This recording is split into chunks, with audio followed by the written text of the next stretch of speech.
You are listening to the Life, Hope, and Leadership podcast with Nick Shabrinsky, a transparent, honest, and encouraging podcast to equip you through real-life experiences.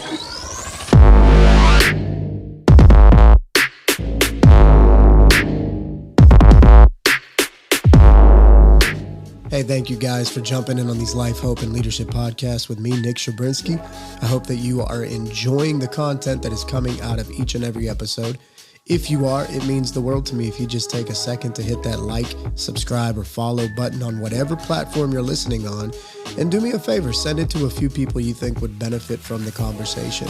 Also, don't forget that you can jump into the dialogue of each episode on the Spotify app by leaving comments about how you liked or disliked or whatever your takeaways were from each episode.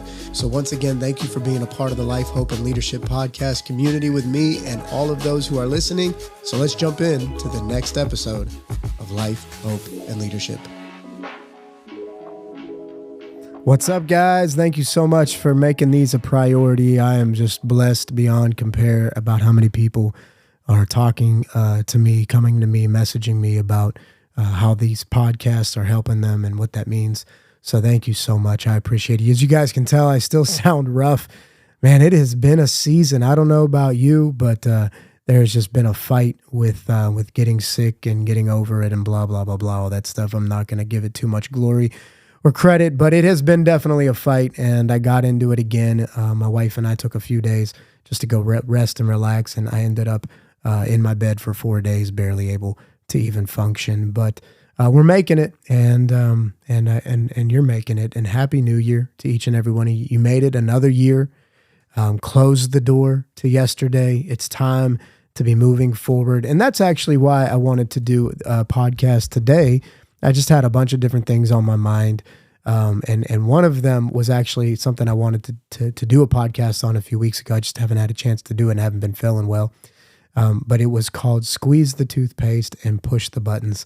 And when it comes to life, hope, leadership, this is actually more of a life podcast. This is something that has come out of the way I live, the way I grew up. And I just wanted to share some thoughts with that for you, hopefully to encourage you and to motivate you to not be afraid to press some buttons. Now, my wife, for instance, loves buttons, but she is like a curious little bugger. And so we have a big red button at the church that locks our building down. And she's always like, I want to push the button. So I'm not talking so much about like the button that is there, but I am talking about the part of really waking up that curiosity, really waking up that thought that maybe there are other ways to do things. Maybe maybe things are not as they seem or as you suppose. And I learned this growing up because a lot of times we didn't have a way to make ends meet. And in a lot of seasons of my life, I didn't have a father figure to show me certain things. And my mom was a hardworking single mother for a large season of our life. And in a large season, she was also a married woman who might as well have been single because our stepdad from my younger years was very not ideal and not a good, he wasn't someone to look up to, and he wasn't around a lot. And then he was also in the military. And so there was a lot of times where he was gone and deployed. And so that kind of brought me to a place where it was, I was a tinker. I like to mess with things. I like honestly, I broke a lot of stuff. But not, I remember really having a lot of regret growing up because there were times where I would take my toys apart, and I'm talking about toys that we could barely afford in the first place. But my curiosity caused me to unscrew things and play with things and move things and break things. And it was always out of curiosity. Rarely, I don't know if I ever was an aggression breaker. I was a very angry kid, very hurting kid, but I very rarely did I break things out of anger. And so I want to speak to that curiosity inside of you. The problem is a lot of times when we get into the mode of doing things, we get into the habit of doing things, or we get told how to do things, it's very easy to think that that is the only way it can be done. And the fear of failure and the fact that so many things are just magnified now. We live in this society where it's like everything like if you make a video and it doesn't hit, it shows 0 views, 0 likes, 0 comments. And that can be very discouraging. And I think that very kind of projected mindset just rolls off into other things. Like I'm so afraid to mess it up that I don't even try. And I wanted to do this video and just tell you to press some buttons. And here's why, because in the moment you can break something, you can fail, you can fall flat on your face. But it's not the 1 and the 2 and the 3 and the 4 times and moments that really start to define you. Now in my life, it's such a blessing, and it blows my mind so often how many times something needs done, and for some reason I've learned how to do it. I know how to do it. And this is not a braggadocious approach to the concept. What I'm trying to explain is that because I was willing to press so many buttons, now in this season of my life, I know what a lot of buttons do. Because I was willing to try a lot of things, I now know a lot of things. And I would find it safe to say that in some areas, I'm a jack of all trades and a master of some. But sadly, a lot of people are a jack of all trades and a master of none. Well, as you press a lot of buttons, you start to see what you're gifted at and also what you're not. I know what I'm not gifted at. There are things in my life that are just not my talent. They're not my gifting. And even if I labored and pushed every button, I probably, on a scale of 1 to 10, I probably would stay in that 5 mark, if not even worse. But there are some areas in your life that if you would start pressing buttons, you're a 4 and a 5 right now. But if you would start messing around and tinkering around and trying and just getting rid of that, I'm not afraid to try mindset. I'm not afraid to do something. I'm not afraid to take that apart. You might end up being an 8, a 9, or a 10. I want to take you back to my teenage years. I had just bought my first car. I was 15 or 16. It was an Oldsmobile Cutlass Sierra, 1989 Oldsmobile Cutlass. My friend Josh owned it, and he was selling it. He had just bought a car, and so one of our friends was going to buy it, and he decided not to, and so then I ended up swooping up. He ended up selling me the car. Originally, it was going to be $1,200, but we were really good friends, and I kept giving him money. One day, I got to $500, and he just told me to keep the car. He was honestly a great friend. I miss him dearly. I don't really get to see him or talk to him much these years, but so grateful for him. Anyway, all that to say, the car needed work. It was an older car. And my stepdad, the good one, Jack, he's like, hey, this needs done on your car. Let's grab it. So he jumps in the car with me. We go to his brother's house. They have a garage there, and we pull the car in. And my stepdad cracks a beer open, sits down on a stool, turns the music on, cracks a Pepsi open, and gives it to me. And he said, here's where it is. He pointed out the engine. He pointed to parts. He pointed to areas.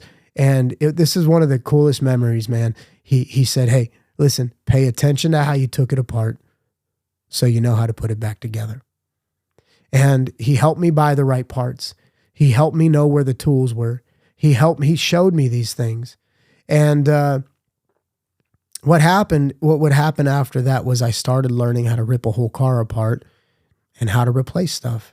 And my stepdad stayed about 10, 15 feet behind me. He'd go see his brother, hang out. They'd come down. He'd bust my chops. They'd make fun of me. They'd, make fun of my bleeding knuckles or how clean my hands might be because I haven't got in the engine yet, or me being afraid to get shocked on something or to screw something up. But what was so cool about them being there was I knew that I could screw anything up, and they would make sure that I didn't screw it up too bad. They would help me put it back together. What they taught me was not being afraid to press the buttons, not being afraid to unscrew something or to take something out, not being afraid. These things, they rolled into my life in so many different ways. They happened in ministry. They happened with pastors. I remember one day my pastor called me, said, hey, I'm going to go do some hospital visits. We're going to go pray for people. Would you like to come? I didn't know how to pray for people in hospitals. I didn't know what that looked like. I was 15, 16, 17 years old. And we're jumping in a car with our pastor, and me and my friend are going in, and we're, looking like teenage goobers and not knowing what to say. How do I pray for this person? What if I say the wrong prayer? What if they don't get healed? What if they die?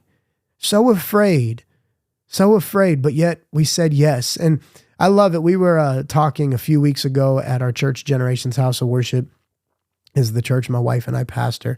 And we had a team of young people over for the service, and they were sharing. And Jasmine, a young missionary, just an awesome little young woman, and her husband and one of their teammates were there. And she said, you just got to learn how to say yes to the little yeses. And I apply that to the same principle. I didn't know how to do a podcast. And can I be very vulnerable and honest with you? I've thought about doing podcasts for over a dozen years. Right when I heard about podcasting, I was like, you know what? Maybe my life could help somebody. Maybe my words could help somebody. And can I also be honest? I was like, well, what if nobody cares? What if nobody listens? How do I do it? What type of equipment? What type of microphone? How do you record it? How do you edit it? How do you, what if? Then when you start talking that way, you start saying, well, maybe someone else, maybe someone else, maybe someone else.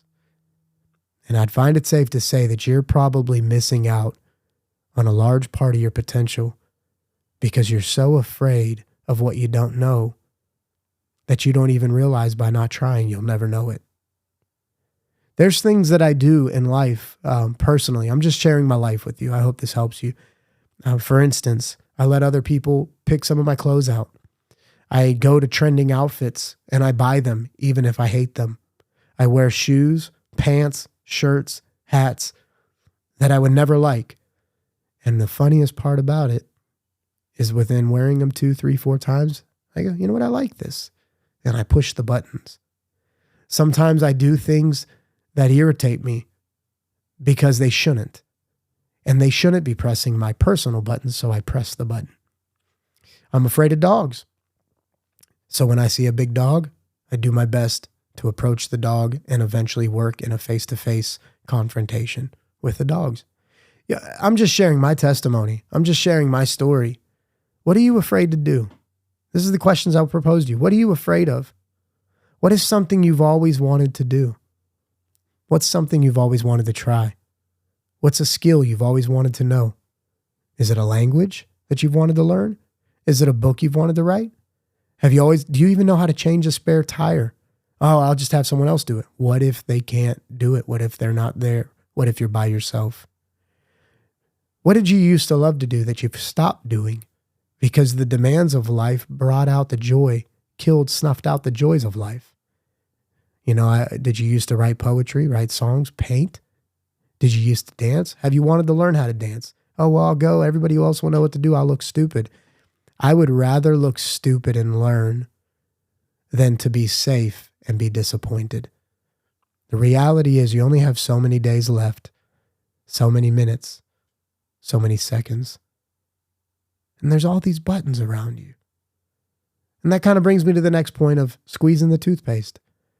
The other day I was brushing my teeth and I was about to brush them at least, and I'm squeezing the toothpaste and nothing's coming out. And I was about to throw it away and grab a new tube. And I said, you know what? Did I squeeze this all the way? And I unwrapped it and squeezed it again, and all this toothpaste came out. And I was like, wow, I would have wasted that much just because I was in a hurry, or just because I didn't try hard enough. Now, I worked in the food industry for a while. For a long time, actually, as a server and food prep. I did a lot of stuff. And we started talking food costs, scraping the sides of the ranch dressing, scraping the sides of the Miracle Whip. I want you to leave this podcast and I want you to think about, are you scraping the barrel of what you have? Are you maximizing what God has given you? Are you making the most of your time? Are you squeezing out of every moment? Like when movies are over, my wife and I just sit and we wait till the credits are over sometimes. Why? Why are we in a hurry to stand in the line and try to get out? Why are we in a hurry to just run to the bathroom and have to wait for a stall? Just relax. Enjoy. Squeeze the moment. Enjoy the song. Enjoy the music. Enjoy every last bite of the meal. Eat the last bite of the steak.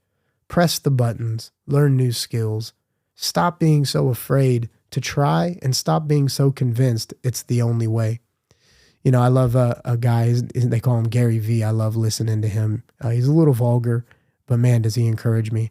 And just today he posted, you know what? There's 300,000 ways to do something, but find your way of doing it. And I think just too often we get so convinced that, well, there's already a podcast, so I'm not going to do mine. Or somebody already has my podcast and same idea, same concept, they don't need mine. Or somebody already wrote my book, or somebody already built that, or somebody already did this. Well, maybe they did. But one of my favorite things I tell our team is we don't have to reinvent the wheel all the time, guys. Sometimes we just got to take a wheel that's already made and dip it in chrome. Let's make it our own. And so I want you to press some buttons. I want to know what those buttons are. I'd love if you'd email me or comment on the Spotify. You can go right into Spotify and, hey man, I've always wanted to do this. I always wanted to learn that. I always wanted to try out that. I always wanted to figure this out. And I want you to do it. I want you to find somebody who maybe knows and say, hey, could you show me? Watch a YouTube video. Figure it out. And I'm not just talking about the simple things. What if it's starting a business? What if it's becoming a teacher? What if it's going back to school? What if it's, I don't know. But I'm just telling you, I'm so grateful that I learned to press buttons at a young age. I'm grateful that my struggle caused me to have to figure things out. But I'm also grateful for the mentors, the men of God, the father figures, the mother figures, the friends, those who saw and knew, or even saw in me and knew in me. And they pushed me, they forced me, they caused me to learn new skills and to try new things, new foods, new outfits, new places, new thoughts. And sometimes you have no idea what you're missing out on until you try something you've never done. So do me a favor, press the freaking button and squeeze the toothpaste. Maximize your moments, hug a little longer, go try things with your kids you never done. Go, man, just go freaking be cool and amazing and make the most of the life God has given you. Anyway, that being said, guys, I hope you enjoyed this life, hope, and leadership. That is definitely a life share that just out of my heart. I hope that encourages you. And I hope you do something with it. I'd love to know what it is you're going to go do. And I hope you do not just listen to this and sit on your freaking butt. I hope you go, pull the baseball out, pull the bat out, and go hit some home runs. Go do something you haven't done in a long time or something that you've never done. That being said, go change your world this week. You are listening to the Life, Hope, and Leadership Podcast with Nick Shabrinsky, a transparent, honest, and encouraging podcast to equip you through real life experiences.